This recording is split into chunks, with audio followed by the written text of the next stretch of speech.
नमस्कार दोस्तों, कैसे हैं आप लोग। उम्मीद करता हूँ आप लोग बहुत अच्छे होंगे और आपकी तैयारी बहुत अच्छे से चल रही होगी। दोस्तों, यूपीएससी पैट 2023 के लिए हमारी क्लासें चल रही हैं और यह डेली 8 बजे क्लास जो है आपको प्रोवाइड होती है आपके इसी चैनल पर और हमारे माध्यम से। दोस्तों, यूपीएससी पैट का आपको 2023 का पूरा कोर्स आपको इसी प्लेटफॉर्म से प्रोवाइड कराया जाएगा और पूरे अच्छे तरीके से आपको नोट्स बनाने हैं और उनका रिवीजन करना है बार बार। अगर क्लास को आप 1 से 2 बार अगर देख लोगे तो क्लास इतने सरल और अच्छे तरीके से आपको समझाई जाती है जिससे कि वो आसानी से आपको याद हो जाएगी और उससे मिलने वाले क्वेश्चन जो है आपको आसानी से मिल जाएंगे। तो दोस्तों, आज जो क्लास है वो हमारी है, हम वैदिक सभ्यता पढ़ रहे थे जो आपकी पैट में सिलेबस में वैदिक सभ्यता वैदिक संस्कृति के नाम से है। तो जिसमें हमने एक क्लास जो है इसके प्रोवाइड करा दी थी कल और उसे पढ़ा हमने पूर्व वैदिक काल, जिसे हम आर्य काल या आर्य सभ्यता के नाम से भी जानते हैं। ठीक है, ऋग्वैदिक काल के नाम से भी जानते हैं क्योंकि उसमें ऋग्वेद का ही संकलन किया गया था। और आज की क्लास जो है वो हमारी है उत्तर वैदिक काल, यानी कि वैदिक काल को 2 भागों में रखा गया, एक पूर्व वैदिक काल और एक उत्तर वैदिक काल। पूर्व वैदिक काल का जो कालखंड था वह 1500 BC से लेकर 1000 BC तक था, जबकि उत्तर वैदिक काल का जो कालखंड है वह 1000 BC से 600 BC देखने को मिलता है, क्योंकि 600 BC में महाजनपदों का उदय होता है। ठीक है, वो बात की कहानी है, परंतु हम पहले बात करते हैं कि इसमें कालखंड को लेकर क्या मतभेद हैं। तो देखिए, 1750 ईस्वी को सिंधु घाटी सभ्यता का पतन बताया जाता है। उसके 200 वर्षों तक जो है उसके 200 वर्षों तक किसी भी सभ्यता के साक्ष्य देखने को नहीं मिले। सिंधु घाटी सभ्यता से पहले सिंधु घाटी सभ्यता की जब तक खोज नहीं की गई थी, यानी कि 1826 या फिर कहिए 1853, ठीक है, इससे पहले हमारी आर्य सभ्यता को ही सबसे प्राचीन सभ्यता माना जाता था भारत में। परंतु जैसे ही इसकी खोज की सिंधु घाटी सभ्यता की, फिर पता चला कि आर्य सभ्यता पहले भी एक सिंधु घाटी सभ्यता थी। ठीक है, उसी आर्य सभ्यता को हमने 2 भागों में पढ़ा है। एक तो पढ़ा हमने पूर्व वैदिक काल, जिसे हम ऋग्वैदिक काल भी कहते हैं, और एक हमने पढ़ा उत्तर वैदिक काल। तो आज जो हमारी क्लास है वह उत्तर वैदिक काल में है और उत्तर वैदिक काल का हमारा जो कालखंड है, हमने जो बात करी है वो उत्तर वैदिक काल की, और वो जो कालखंड हमने बात करा है वो हमारा है ये 1000 से 600। यहाँ टॉपिक लिखा हुआ है आपका और टॉपिक है उत्तर वैदिक काल। किसके लिए पढ़ना है? यूपीएससी पैट 2023 के लिए पढ़ना है। तो अब हम बात करते हैं यहाँ से की पॉइंट। जैसे ही देखिए, अब हम आप थोड़ा बताते हैं कि जैसे ही हमारा ऋग्वैदिक काल का समापन हुआ है, ऋग्वैदिक काल का समापन हुआ, उसी तरीके से आगे के काल जो है वो आपका उत्तर वैदिक काल हुआ। और इसको हमारा केवल पैट पर्पस है और ये सभी परीक्षाओं में अधिकांश हैं, आपके पीटी जितने भी होंगे उनके लिए बहुत ज़्यादा हेल्पफुल हो सकती है क्लास। तो देखिए, लौह प्रौद्योगिकी का युग भी इसको माना है। किसे माना है? इसे कालखंड हो चुका है 1000 BC से 600 BC तक, इसे लौह प्रौद्योगिकी का कालखंड भी माना है। ठीक है, युग माना है। और इस काल में देखिए, इस काल में किस किस चीज़ की रचना हुई, तो हम बात करते हैं इसमें जो रचना होती है वो यजुर्वेद की रचना होती है, सामवेद की रचना होती है और अथर्ववेद की। यानी कि यजुर्वेद इसी में संकलित किए गए थे, सामवेद इसी में संकलित किए गए थे, अथर्ववेद भी इसी में संकलित किए गए थे। उन्हीं के साथ साथ ब्राह्मण, उपनिषद और आरण्यक, इनकी भी संकलन जो है इसी काल में हुआ था। ठीक है, इसमें सबसे महत्वपूर्ण, इसमें जो सबसे प्रमुख साक्ष्य जो माना है इस काल का, वो माना है चित्रित धूसर मात्र मृद भांड प्रमुख साक्ष्य माना है। यहाँ पर अगर बात करें तो देखिए, सिंधु घाटी सभ्यता में जो थे, सिंधु घाटी सभ्यता में लोग क्या करते थे? नदियों के किनारे बसते थे, सिंधु नदी के तट पर बसे थे।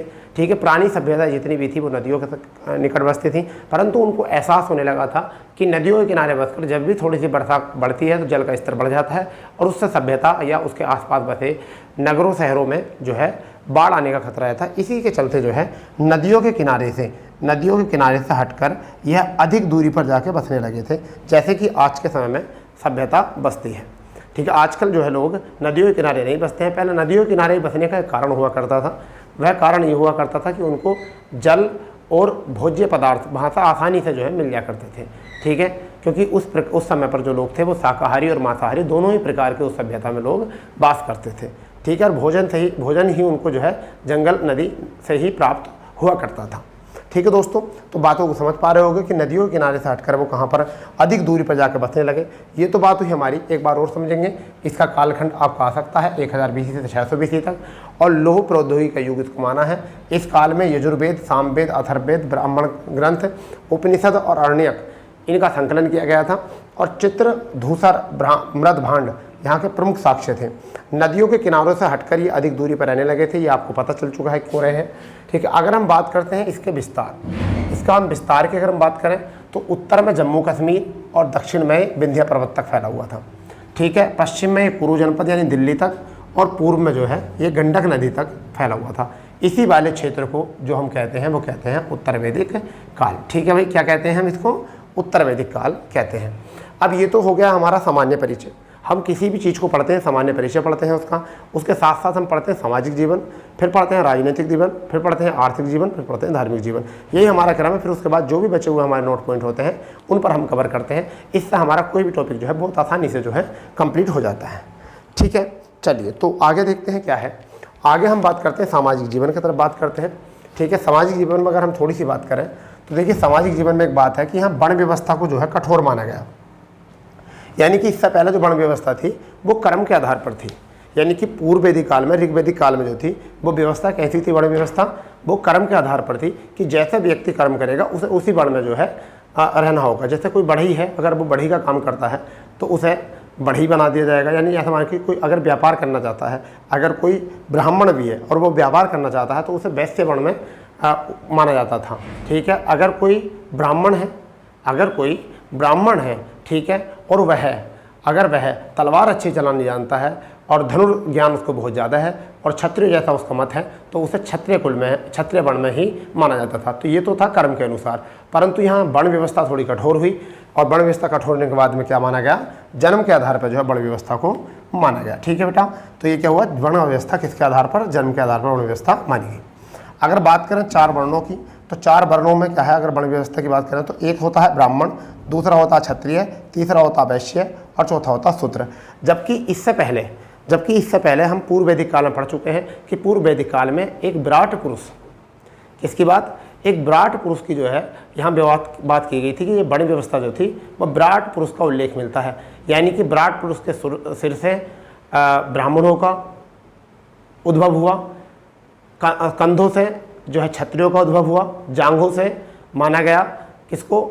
वैश्यों को, और जो पैर थे उन्हें शूद्र को। परंतु यहाँ पर कुछ अलग है और यहाँ पर क्या बना? 4 वर्ण जन्म के आधार से। ये बताया नहीं गया किसी से भी किस तरीके से सम्मान। यहाँ ब्राह्मण के लिए एही शब्द का प्रयोग किया गया। क्या होता है? एही। तो एही को हम क्या कहते हैं? आइए। ठीक है, इनके लिए सम्मान शब्द होता था आइए। क्षत्रियों के लिए आगाही, इसे कहते हैं आओ, थोड़ा सा कम सम्मान। वैश्य के लिए आद्रव, जल्दी आओ। क्या हुआ? जल्दी आओ। तो यहाँ और भी बहुत कम सम्मान। फिर शूद्र में आघाव, और ये क्या है? दौड़ कर आओ। इस तरीके से जो है यहाँ सम्मान बताया जाता है। देखिए आइए में बहुत ज़्यादा सम्मान है, आओ में उससे थोड़ा कम सम्मान है, जल्दी आओ में उससे भी बहुत थोड़ा सम्मान है, और दौड़ कर आओ में बिल्कुल सम्मान नहीं है। अगर आप किसी को कहोगे दौड़ कर आओ तो कहो आपने उस पर हुकूमत जताई है, आपने उस पर अपनी पावर दिखाई है। और तुमने कहा जल्दी आओ तब भी वो आप बड़े हो, आपने उस पर थोड़ी अपनी पावर, अपना अधिकार दिखाया है। और कहा आओ तब भी उन्होंने कहा कि चलिए आप अभी भी आप पावरफुल। जब तुमने कहा आइए, इसका मतलब आप या तो उसकी पावर के हो या फिर उससे कम पावर के हो। ठीक है, इन शब्दों का यहाँ अब बात आती है। यहाँ पर ब्राह्मण, क्षत्रिय और वैश्यों को क्या कहा जाता है? द्विज। द्विज का मतलब ये है कि जिनका जन्म 2 बार हो। द्विज का मतलब यहाँ पर होता है जिनका जन्म 2 बार हो। जैसे ब्राह्मण जो होते हैं, ब्राह्मण एक बार इनका जन्म होता है और एक बार ये जनेऊ धारण करते हैं, तब उनका जन्म माना जाता है। इस तरीके से द्विज बोला जाता है 2 जन्मों का होना, यानी मनुष्य का 2 बार। जैसे दांत होते हैं हमारे, दांत का जो पर्यायवाची होता है वह द्विज होता है। तो एक बार तो दूध के दांत और एक बार पक्के दांत जमकाते हैं। तो ये पक्षी जो होता है वो भी द्विज होता है। तो पक्षी में द्विज क्या होता है? एक बार तो अंडा का जन्म होता है, फिर एक बार वो अंडे से खुद जन्म होता है। ठीक है, तो 2 बार जो होता है उसे क्या कहते हैं? द्विज कहते हैं। तो अभी फिलहाल में आपको इतनी बात जो है यहाँ से समझ में आ गई होगी। बताइए, इतनी बात आपको समझ में आ चुकी है? तो आप स्क्रीनशॉट ले लीजिए इसका, आप इसका स्क्रीनशॉट ले लीजिए बहुत अच्छे से। ठीक है, और चाहो तो आप इसको हैंड टू हैंड नोट भी कर सकते थे। कोई इसमें 2 राय वाली बात नहीं है, कोई भी 2 राय वाली बात इसमें नहीं है। ठीक है भाई, तो आपने स्क्रीनशॉट ले लिया होगा। तो अब हम आगे बढ़ते हैं। इसके बाद में हम शुरू करते हैं राजनीतिक जीवन इसका क्या था। तो सामाजिक जीवन में तुम्हें पता है समाज में वर्ण व्यवस्था थी। ठीक है भाई, समाज में क्या थी? वर्ण व्यवस्था थी। और यह नगरीय पूरी तरीके से कैसी थी?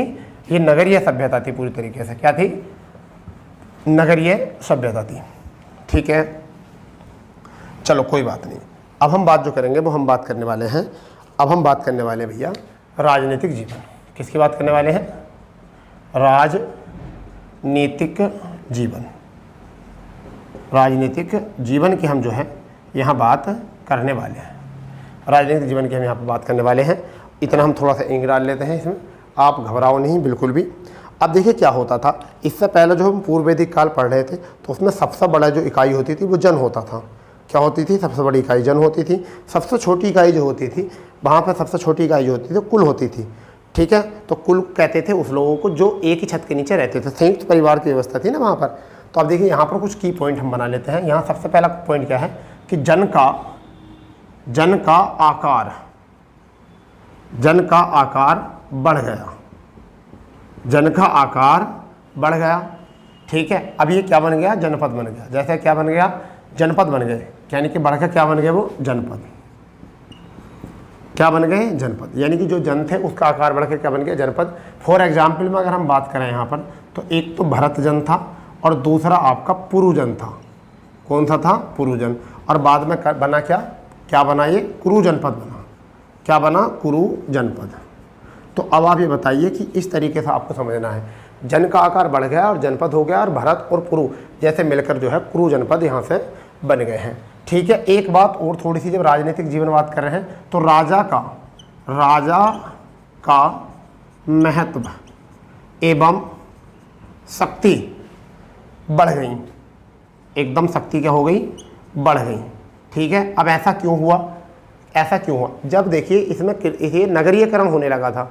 नगरों में क्या होता है, जब कृषि इन्होंने स्थायी रूप से करनी शुरू कर दी, पशुपालन दूसरे पे आ गया था, पशुचारण दूसरे पे आ गया था, तो लोगों को स्थायी वास हो गया था और पैसा जो था इनके पास इकट्ठा होने लगा था। और जब पैसा इकट्ठा होने लगा था तो राजा की महत्व और शक्ति बढ़ गई थी, क्योंकि यहाँ पर कर भी जो था नियमित हो गया था। पहले तो कर स्वेच्छा से दिया जाता था पूर्व वैदिक काल में, मगर अब यहाँ पर क्या था, कर जो है अपनी इच्छा से न देकर अब नियमित कर दिया था राजा ने। तो क्या हुआ? महत्व और शक्ति राजा की बढ़ गई। क्या हो गई? बढ़ गई। अब इन बातों को जो है ना अच्छे से समझते चलो क्यों, ऐसा क्यों हुआ। ठीक है, और एक और बात, इस राजा का पद क्या हो गया? राजा का पद वंशानुक्रम हो गया। कैसा हो गया? वंशानुक्रम हो गया। कैसा पद हो गया भैया? वंशानुक्रम हो गया है। और जब वंशानुक्रम पद हो जाएगा, ठीक है, शक्ति बढ़ जाएगी, ठीक है, महत्व बढ़ जाएगा, तो तुम्हें पता है सभा व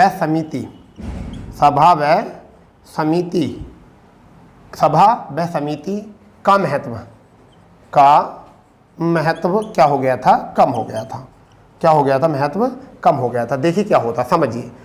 जैसे मान के चलिए कि हमारा जो राजा है, राजा के माने हम अपना चेयरमैन मान लेते हैं। अगर हमारा चेयरमैन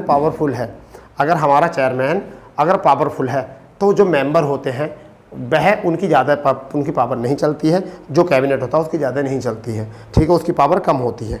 ठीक है, जैसे कहने का मतलब यह है, जिस घर में मुखिया अगर पावरफुल होगा तो वहाँ के जो मेंबर होंगे और वो कम पावरफुल होते हैं, और जिस घर में मुखिया पावरफुल नहीं होगा उस घर के जो और मेंबर आते हैं वो जो है पावरफुल होंगे। तो यहाँ पर क्या था, इससे पहले राजा की शक्ति जो थी कम थी, राजा का महत्व कम था पूर्व वैदिक काल में। तो क्या हुआ, वहाँ पर सभा और समिति प्रजापति की 2 पुत्रों के रूप में होती थी और इसीलिए वहाँ पर शक्ति जो थी ज़्यादा थी। मुझे उम्मीद लग रही है आप बड़े अच्छे से समझ रहे होंगे इस चीज़ को। ठीक है, तो यहाँ पर यही हुआ कि सभा व समिति का महत्व जो है कम हो गया था। ठीक है, परंतु यहाँ पर क्या था कि कर की अगर हम बात करें, यहाँ पर अगर हम बात करें कर जो स्वेच्छा था, जो कर की बात जो थी स्वेच्छा के स्थान पर कैसा हो गया था? नियमित हो गया था। कैसा हो गया था भैया? नियमित हो गया था। स्वेच्छा के स्थान पर क्या हो गया था? नियमित। अब जनता को जो था वो कर जो है देना ही पड़ता था, नियमित हो गया था। जब इतनी बात हुई थोड़ा इधर लिख लेते हैं। जब इतनी बात हुई तो एक बात और सामने आती है, सेना जो है अभी क्या थी, अभी इतनी स्थिति नहीं सुधरी थी। सेना जो थी अभी पूर्णतः स्थायी नहीं थी, अभी स्थायी नहीं थी। इस बात को समझिए, अभी सेना पूर्णतः जो थी स्थायी नहीं थी। ठीक है, आरी बात समझिए, सेना अभी पूर्णतः जो थी स्थायी नहीं थी। परंतु एक बात और था, यहाँ पर राजा के एक रत्निन होते हैं, रत्निनो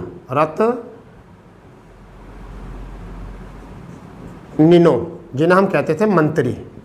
ठीक है, इनकी संख्या बढ़ गई थी और इनकी संख्या बढ़कर कितनी हो गई थी? इनकी संख्या 8 से बढ़कर कितनी हो गई थी? 17 हो गई थी इनकी संख्या। पहला 8 हुआ करती थी, फिर कितनी हो गई इनकी संख्या? 17 हो गई थी। कितनी हो गई थी? 17 हो गई थी। पहले आप इतनी बात को जो है यहाँ से नोट कर लीजिए। ये अभी कैसा चल रहा है? अभी हमारा जो है राजनीतिक जीवन यहाँ चल रहा है। एक बार इसको रिवाइज कर लेंगे राजनीतिक जीवन को, तो शायद उम्मीद है कि आपको जल्दी से बात समझ में आ जाएगी।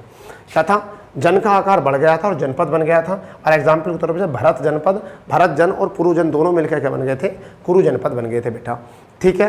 अगर बात करें राजा का महत्व एवं शक्ति बढ़ गई, ठीक है, क्योंकि पैसा आने लगा था और राजा का पद जो था वंशानुक्रम हो गया था। इसमें सभा और समिति का महत्व कम हो गया था, और कम इसलिए हुआ क्योंकि राजा की शक्ति बढ़ गई। ठीक है। और कर जो है स्वेच्छा के स्थान पर जो है नियमित तौर से दिया जाने लगा था। ठीक है भाई।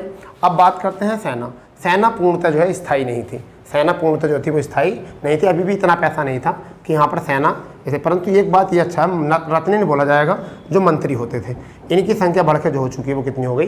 17 हो गई थी। इनकी संख्या जो थी बढ़कर कितनी हो गई थी? 17 हो गई थी बेटा। तो आपने अगर ये बात नोट कर ली हो तो इससे आगे थोड़ा समझते हैं, इसके आगे थोड़ा समझते हैं क्या और बातें थी। ठीक है। अभी राजनीतिक जीवन इतना ही नहीं है, राजनीतिक जीवन इतना ही नहीं है, सामाजिक जीवन थोड़ा था इसका, परंतु आगे राजनीतिक जीवन जो है थोड़ा ज़्यादा था। चलिए कोई बात नहीं, राजनीतिक जीवन में अभी हम बात करते हैं। तो यहाँ पर क्या था ना, आश्रम व्यवस्था थी। कैसी व्यवस्था थी? आश्रम व्यवस्था थी। यहाँ पर एक बात आई, आश्रम व्यवस्था। आश्रम व्यवस्था थी यहाँ पर, और यहाँ 4 आश्रम देखने को मिले।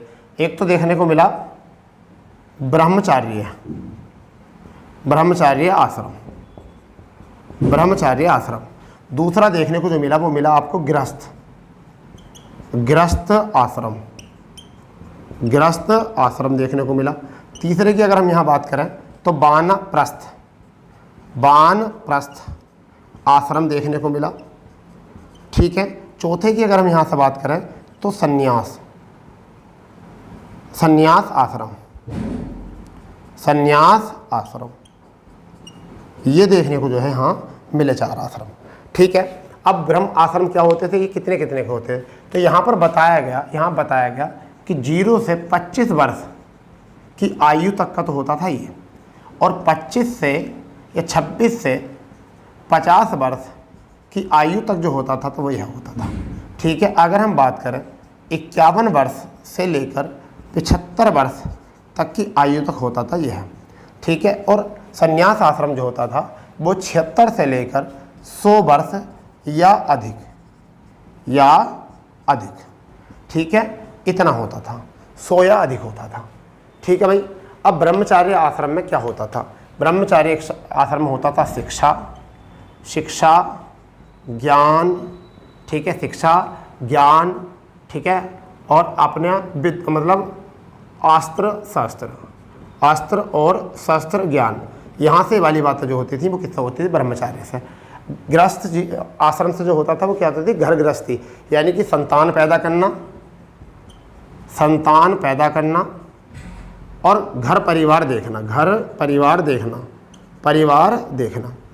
वानप्रस्थ में क्या होती थी? वानप्रस्थ में अपने बच्चों को, अपने बच्चों को ब्रह्मचार्य, ब्रह्मचार्य आश्रम प्राप्त कराना, यानी शिक्षा ज्ञान अस्त्र शास्त्र इनको ज्ञान दिलाना, इनको अपने पैरों पर खड़ा कराना, ये काम होता था इसमें। जबकि इसमें क्या था? सांसारिक, सांसारिक, सांसारिक इच्छाओं से, इच्छाओं से परे होकर, परे होकर, होकर संन्यास धारण करना। क्या होना था? संन्यास धारण करना होता था। कैसा करना होता था? क्या करना होता था? संन्यास धारण करना होता था। पहले बताइए आपको इतनी बात आ रही है समझ में या नहीं आ रही है? ठीक है भाई। चलिए इसको नोट करो अच्छे से, कोई दिक्कत वाली बात नहीं है, अच्छे से नोट कर लो।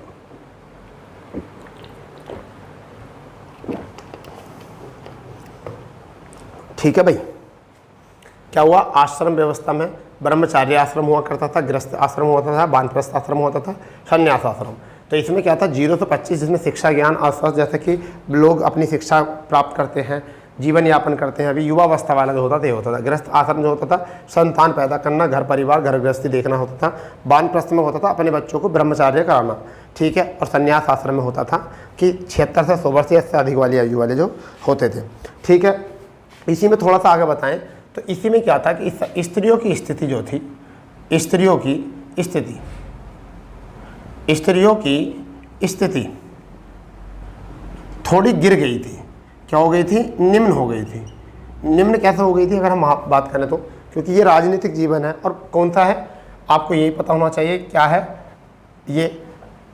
देखिए क्या, सभा और समिति में महिलाओं के प्रवेश बंद कर दिया। समझ गए नहीं? क्या हुआ? एक तो सभा और समिति में प्रवेश बंद कर दिया, एक तो ये प्रवेश बंद कर दिया, प्रवेश बंद। फिर पर्दा प्रथा का प्रचलन हो गया। पर्दा प्रथा का क्या हो गया? प्रचलन। अब जो भी रहेगा पर्दे में रहेगा। पर्दा प्रथा का प्रचलन इसमें हो गया। और इनकी जानकारी जो देती हैं वो मैत्री और गार्गी जो है इनकी जानकारी देते हैं। ठीक है नहीं? तो इतनी बातें भी अगर आपने नोट करके चल ली इससे, तो आप जो है किसी भी स्टेट पीसीएस को भी निकाल सकते हो यहाँ से प्री करके, मेंस में भी लिखने में फ़ायदा मिलेगा। और साथ साथ आप UPSSC पैट के लिए जो पढ़ रहे हो उसके साथ साथ आपकी बहुत सारी परीक्षाएं जो है यहाँ से आसान हो जाएंगी आपके लिए। तो मुझे अच्छा लग रहा है कि आप लोग इतना प्यार दे रहे हो हमारी सीरीज को, UPSSC पैट 2023 को। और टॉपिक हमारा आज जो है वो उत्तर वैदिक काल है, यानी कि आज हमारी जो है वो चौथी क्लास है आज इसमें। ठीक है, चौथी क्लास है। हम कोशिश कर रहे हैं टॉपिक सभी कराने की कराएंगे कोशिश। तो ये तो हो गया हमारा राजनीतिक जीवन, और अब हम इसके बाद जो कराने वाले हैं वो आपको कराने वाले हैं आर्थिक जीवन। ठीक है, उत्तर वैदिक काल का ही क्या करने वाले हैं? आर्थिक जीवन हम कराने वाले हैं कि क्या था आर्थिक जीवन, इनका धन कमाने का क्या साधन थे, कैसा था। तो सारी जो की पॉइंट है अच्छे तरीके से बना के चलो। आर्थिक जीवन पे हम बात करेंगे अब। आर्थिक जीवन में हम बात करने वाले हैं। तो देखिए क्या था यहाँ पर, एक बात थोड़ी सी याद रखनी है, याद रखनी है। लोहे की खोज होने से क्या हो गया था? लोहे की खोज होने से, चलो ये तो आप लिख ही लोगे ना बना के। लोहे की खोज होने से जो है कृषि मुख्य व्यवसाय हो गया था, और पशुचारण जो है वो क्या हो गया था? द्वितीय हो गया था। तो अब जब लोहे के साधन हो गए तो अब कृषि करने में थोड़ा फ़ायदा मिलेगा, ये तो याद आपको रखना ही है। तो क्या हुआ? कृषि जो है फर्स्ट प्रेफरेंस में आ गई थी। तो मुख्य व्यवसाय क्या हो गया था, या ऐसा लिख सकते हैं मुख्य जो था वो कृषि हो गया था। क्या हो गया था? मुख्य कृषि। जबकि पूर्व वैदिक काल में जो था वो क्या था? मुख्य पशुचारण। और यहाँ पर गोड़ जो हो गया था वो क्या हो गया था? वो गोड़ क्या हो गया था? गोड़, अगर गोड़ की बात करें तो गोड़ मतलब होता आश्रित, गोड़ हो गया था पशुचारण। पशुचारण जो है वो क्या हो गया था? गोड़ हो गया था। ठीक है, अगर हम यहाँ से बात करें तो फिर यहाँ पर कुछ जो है विदेशी व्यापार के भी साक्ष्य मिले हैं। ठीक है, विदेशी व्यापार के भी साक्ष्य थे। क्या थे? साक्ष्य। विदेशी व्यापार के साक्ष्य मिले। अगर हम थोड़ी सी यहाँ पर एक बात समझें तो सिक्कों का अभी भी प्रचलन नहीं था। थोड़ा सिक्के गलत लिखा है भाई, सिक्कों का प्रचलन नहीं था, यानी कि अभी भी सिक्कों का प्रचलन नहीं था। इतनी बात याद रखनी है। ठीक है, नगरीकरण शुरू हो गया था। नगरीकरण क्या हो गया था? शुरू हो गया था। नगरीकरण जो हो गया था वो शुरू हो गया था। ठीक है, जो बाद में इन्हीं नगरियों को जो है बाद में जो हम देखते हैं, वो किस में देखते हैं? महाजनपद में देखते हैं। कब देखेंगे इसको? हम 600 BC के समय पर देखेंगे। 16 महाजनपदों में जो देखा जाता है वो यही देखा जाता है, इसके नगर। तो यहाँ पर आर्थिक जीवन थोड़ा कम था। आर्थिक जीवन का मतलब था कृषि, और कहीं ना कहीं राजा का जो आर्थिक धन जो था वो कर से था। क्या से था? कर, क्योंकि कर जो था वो यहाँ पर नियमित कर दिया गया था। ये भी थोड़ा सा बन सकता है, राजा की जो शक्ति थी वो क्या थी? कर थी। क्लियर? इतनी बात हो गया ना? बताओ। चलो, ये आपने नोट कर लिया होगा। अगर नहीं करा हो तो वीडियो रोक लिया करो, उसके बाद में नोट कर लिया करो। ठीक है ना? चलो, उसके बाद में बात करते हैं धार्मिक जीवन। ये जो है ना आपका, ये अच्छा है, क्योंकि राजनीतिक जीवन, सामाजिक जीवन, आर्थिक जीवन हम पढ़ चुके हैं। अब हमारा जो है ना धार्मिक जीवन है। या तो क्वेश्चन आते हैं, संस्कृति अगर है तो क्वेश्चन धार्मिक जीवन से ज़्यादा आएंगे। तो कहाँ से क्वेश्चन आएंगे? धार्मिक जीवन से सबसे ज़्यादा यहाँ से क्वेश्चन बनेंगे। धार्मिक जीवन आपने अगर ऐसे ही नोट्स बना लिए तो मैं उम्मीद करता हूँ आपको पढ़ने में तो मज़ा आएगा। ठीक है, अब यहाँ पर क्या था? यज्ञ कर्म कांडों की व्यवस्था बढ़ गई थी। यानी किसकी हो गई थी? यज्ञ व कर्म कांडों की व्यवस्था बढ़ गई थी, यज्ञ और कर्मकांडों की व्यवस्था बढ़ गई थी। ठीक है भाई। और यहाँ पर एक काम और हो गया था, जब यज्ञ और कर्मकांडों की व्यवस्था बढ़ी तो एक तो ब्राह्मण व क्षत्रिय संघर्ष बढ़ गया था, संघर्ष उत्पन्न हो गया था, संघर्ष उत्पन्न हो गया था ब्राह्मणों का क्षत्रियों, क्योंकि ब्राह्मणों की शक्ति जो है धीरे धीरे क्षीण होने लगी थी और क्षत्रिय लोग जो है धीरे धीरे बढ़ने लगे थे आगे। ठीक है। प्रमुख देवता, अगर हम यहाँ बात करें प्रमुख देवता की नज़र से देखें तो प्रमुख देवता इंद्र के स्थान पर, किसके स्थान पर? इंद्र के स्थान पर, इंद्र के स्थान पर, इंद्र के स्थान पर प्रजापति को स्थान देने लगे थे। जबकि विष्णु इंद्र हो गया, विष्णु हो गया, वरुण, ठीक है, पूषण आदि को महत्व देने लगे थे। क्या देने लगे थे? महत्व, मतलब रखते थे चर्चा में, परंतु यहाँ पर इंद्र के स्थान पर प्रमुख कौन हो गए थे? प्रजापति हो गए थे। क्या हो गए थे? प्रजापति हो गए थे। और एक बात और इसके साथ साथ यहाँ पर उपनिषदों की निंदा होने लगी थी। क्या होने लगी थी? निंदा होने लगी थी, निंदा होने लगी थी। ठीक है, निंदा होने लगी। ठीक है। और यज्ञों में कर्मकांडों और बलि, यज्ञ में कर्मकांडों और बलि प्रथा शुरू हो गई थी। क्या हो गई थी? बलि प्रथा शुरू हो गई थी। ठीक है। और बलि प्रथा के साथ साथ यज्ञ कराने लगे थे। ठीक, समझ गए नहीं? यानी कि राजा जो है वो अपने यज्ञों का प्रकार ज़्यादा करने लगा और कर्मकांडों की और बलि प्रथा भी शुरू हो गई थी।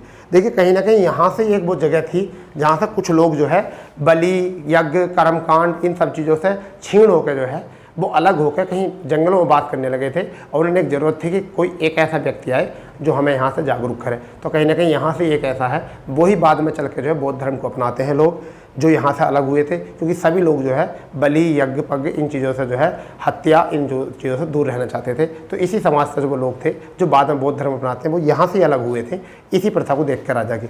अब यहाँ पर बात आती है यज्ञों की, तो इतनी बात एक बार रिवाइज कर लेते हैं बेटा। क्या थी? यज्ञ और कर्मकांडों की व्यवस्था थी। इसमें ब्राह्मण क्षत्रियों का संघर्ष उत्पन्न हो गया था। प्रमुख देवता इंद्र के स्थान पर जो है प्रजापति को घोषित कर दिया गया था। इंद्र, विष्णु, वरुण, पूषण और इनको आदि को महत्व देने लगे थे। उपनिषदों जो थे उनकी निंदा होने लगी थी। यज्ञ और कर्मकांडों और बलि प्रथा की व्यवस्था जो है बढ़ गई थी। अब यहाँ बात करते हैं कुछ यज्ञों की। यहाँ पर बात करते हैं कुछ यज्ञों की। जब यज्ञ की बात की है तो वो कौन कौन से यज्ञ थे जिनके बारे में ज़्यादातर एग्जाम में पूछता है सीधे सीधे।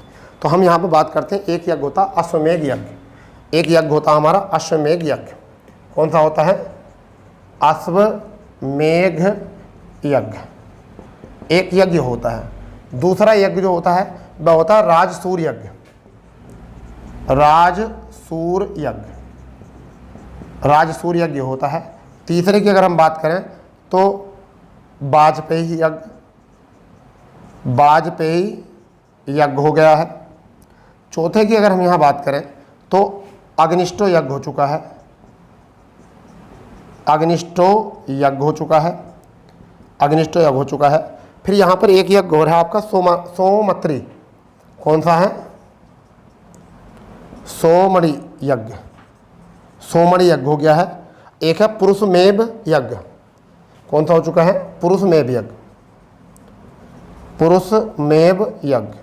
तो यही पूछे जाते हैं वैसे तो। एक वर्चस्व यज्ञ और होता है। क्या होता है? वर्चस्व। सातवां जो होता है वो हमारा कौन सा होता है? वर्चस्व यज्ञ। ये भी होते हैं। तो ये यज्ञ हैं थोड़े से, अश्वमेध यज्ञ, राजसूर यज्ञ, वाजपेयी यज्ञ, अग्नोष्ठ यज्ञ, सोमणि यज्ञ और पुरुषमेध यज्ञ और वर्चस्व यज्ञ। तो इन यज्ञों का जिक्र किया गया। इन यज्ञों का संबंध क्या है? देखिए, सीमा वृद्धि के लिए क्या होता था? ये होता था सीमा वृद्धि के लिए। जब राजा को अपनी सीमा वृद्धि करनी होती थी, ठीक है, सीमा बढ़ानी होती थी, तो एक घोड़ा छोड़ता था। ठीक है, एक घोड़ा छोड़ता था और वह जहाँ तक घोड़ा घूम कर आ जाता था, वह घोड़ा तो वहाँ तक जो था उस राजा की सीमा हो जाती थी। और अगर किसी राजपाट वाले ने उस घोड़े को पकड़ लिया तो उससे क्या होता था? युद्ध होता था। इसे कहते थे यज्ञ, अश्वमेध यज्ञ। ठीक है। राजसूर यज्ञ कब होता था? राज्य राज्य अभिषेक के दौरान जो होता था वो यही यज्ञ होता था, राजसूय यज्ञ होता था। वाजपेयी यज्ञ जो होता था वो शक्ति प्रदर्शन, राजा शक्ति प्रदर्शन करता था। कैसा करता था? शक्ति प्रदर्शन राजा करता था। एस्ट्रोनॉमी यज्ञ जो होता था वो किसके लिए होता? ये होता था पापों का वर्णन, यानी किसका? पापों का वर्णन के लिए। पापों का वर्णन यानी कि कौन कितने पाप करे हैं, नरक या आपका स्वर्ग, कहाँ पर लेकर कौन जाएगा। ठीक है भाई। सोमणि यज्ञ जो होता पशु की आहुति, किसकी होती थी? पशु की आहुति। पशु की आहुति होती थी, इसमें आहुति दी जाती थी, इसमें पशु की आहुति। ठीक है। पुरुष मेघ यज्ञ जो होता था, पुरुष मेघ यज्ञ जो होता था वो राजनीतिक, पुरुष मेघ यज्ञ जो होता था, चलिए इसको इतना छोड़िए, पुरुष मेघ यज्ञ जो होता था, पुरुष मेघ यज्ञ तक ये करेंगे क्योंकि नीचे का दिव्य नहीं होगा, तो पुरुष मेघ यज्ञ ये इंपॉर्टेंट हो सकता है। क्या होता था? राजनीतिक स्थिति सुधारने के लिए, स्थिति सुधारने के लिए क्या होता था? विद्वान व्यक्ति की बलि दी जाती थी। क्या दी जाती थी? बलि दी जाती थी। तो ये भी काम है आपके, क्या होते थे? बलि दी जाती थी जो विद्वान लोग होते थे उनकी। ठीक है भाई। इनकी जो होती थी बलि दी जाती थी विद्वान लोग जो होते थे उनकी। तो इतनी बात थोड़ी सी आपको यहाँ से याद रखनी है धार्मिक जीवन में। अब आप थोड़ा सा एक बार इसे रिवाइज कर लो, कोई दिक्कत नहीं है, सब आसान होने वाली चीज़ें हैं, ये सब एग्जाम में यहाँ से आने वाली है।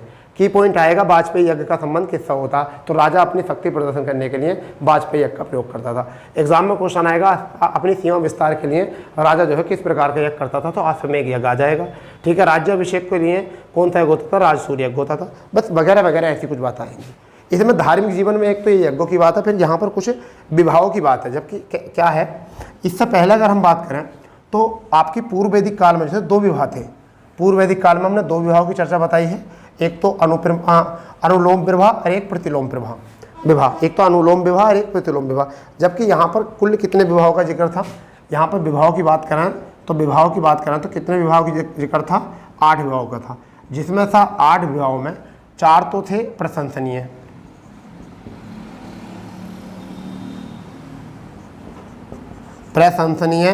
विवाह। क्या होते थे? प्रशंसनीय विवाह। ठीक है। 4 होते थे ये, और 4 होते थे आपके निंदनीय विवाह। कौन से होते थे? निंदनीय विवाह। ठीक है भैया। 4 ये होते थे निंदनीय, जिनकी निंदा की जाती थी, ये विवाह होते थे। ये कौन कौन से विवाह हैं? ब्रह्म विवाह। कौन सा? ब्रह्म विवाह एक होता था। दूसरा अगर हम बात करें तो आपका एक होता था देव विवाह,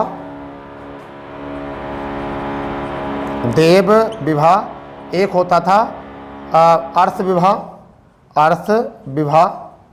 ठीक है। और चौथा जो होता था वो आपका होता था प्रजापात्य विवाह।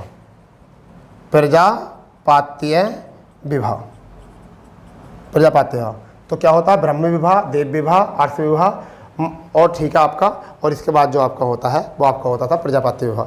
यहाँ पर इसमें क्या होता था? एक होता था असुर विवाह होता था इसमें। दूसरा जो होता था वो होता था गंधर्व विवाह होता था। तीसरा जो होता था वो आपका होता था पेशाच विवाह।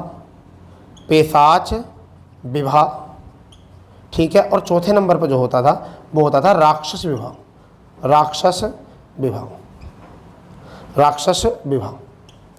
ठीक है भाई। राक्षस विवाह होता था। तो ये थे 4 विवाह यहाँ से। तो देखिए ब्रह्म विवाह में क्या होता था, मैं आपको थोड़ा सा बता दूं। ब्रह्म विवाह में क्या होता था, इस विवाह की बात करें तो ब्रह्म विवाह में जो था कि लड़की के जो माता पिता होते थे वही कन्या के लिए वर ढूंढते थे। क्या होते थे? माता पिता जो है कन्या के लिए वर ढूंढते थे। ऐसे विवाह को हम क्या कहते थे? ब्रह्म विवाह कहते थे। देव विवाह जो होता था तो यज्ञ करने वाले पुरोहित से जो है कन्या का विवाह किया जाता था, उसे कहते थे देव विवाह। क्या कहते थे? देव विवाह। ठीक है भाई।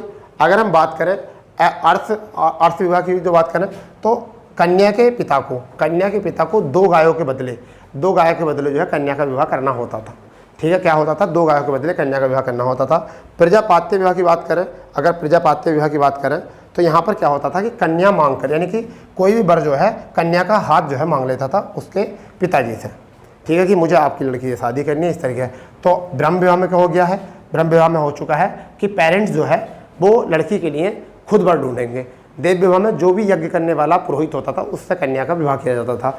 अर्थ विवाह में 2 गायों के बदले विवाह हो जाता था। प्रजापात्य विवाह में वर स्वयं जो है कन्या का हाथ मांगने के लिए आता था। ठीक है, अब आता है असुर विवाह। तो ये तो विवाह थे यानी कि अच्छे विवाह जिन्हें हम कहते हैं प्रशंसनीय।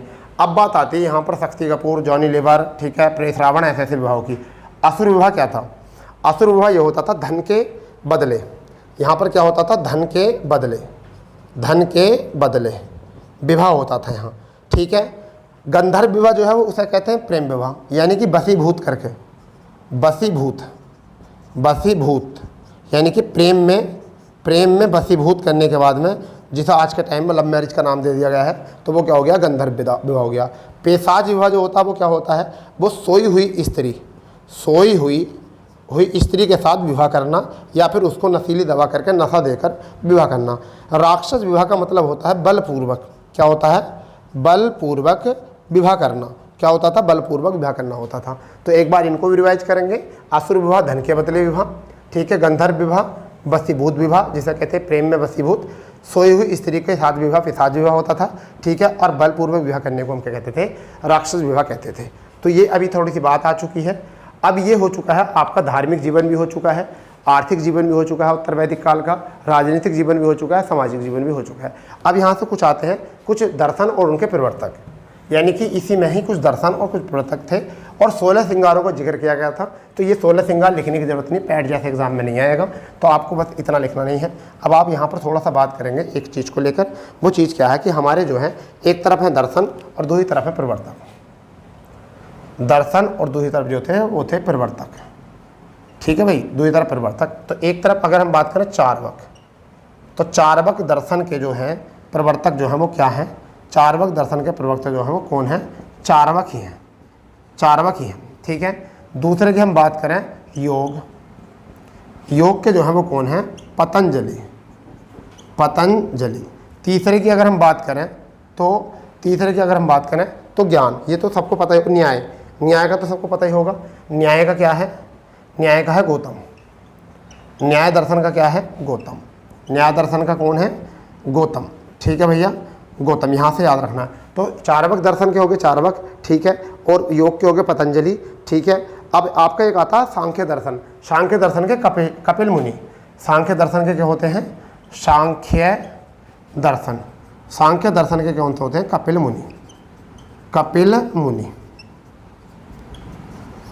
मुनि होते हैं सांख्य दर्शन के। तो 4 दर्शन ये आपके मोस्ट है अभी तक, तो ठीक है, आपके 4 मोस्ट है। एक आता आपका पूर्वी मीमांसा, जैमिनी है, और एक उत्तरी मीमांसा, बादरणी है।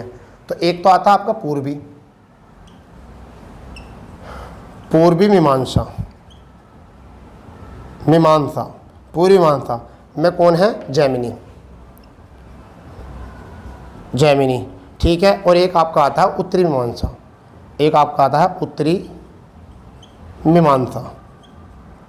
उत्तरी मीमांसा, इसके कौन से होते हैं? बादरणी।